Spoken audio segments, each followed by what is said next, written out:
Great Britain, a fairly eccentric and diverse place by all accounts, but how much of that reputation is actually justified, and how much is urban myth? Well, we took a small camera crew on a 7-day, unplanned and unscripted odyssey to try and work out which of these scenarios is actually the case.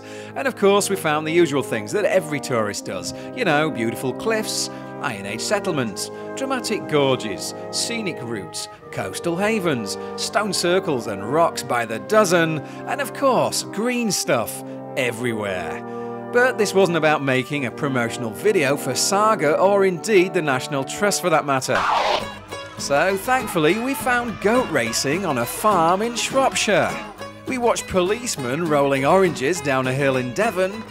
We paid £2 to walk through a Yorkshire pub and look at their private waterfall, which was crap, and then stayed for a banjo and beer lock-in, which wasn't. We found ourselves drawn in by weird signs and invitations on the roadside, like one for prickly balls, which kinda makes sense once you get to a hedgehog hospital.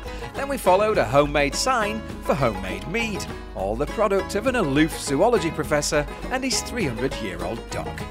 We saw York Henge, more bloody rocks we thought, except these are not on any map, and they were made for a bit of a laugh by the lord of the manor.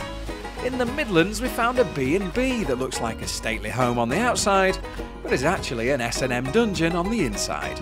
We found bizarre, pig-like scarecrows just hanging out on street corners, octogenarians on bikes as old as them, giants etched into hillsides, and of course, a burning. A burning of a really bad effigy that was quite honestly very, very weird. So, after a week of random stops, did we think that Britain's eccentric reputation is deserved? Come on, are you on drugs?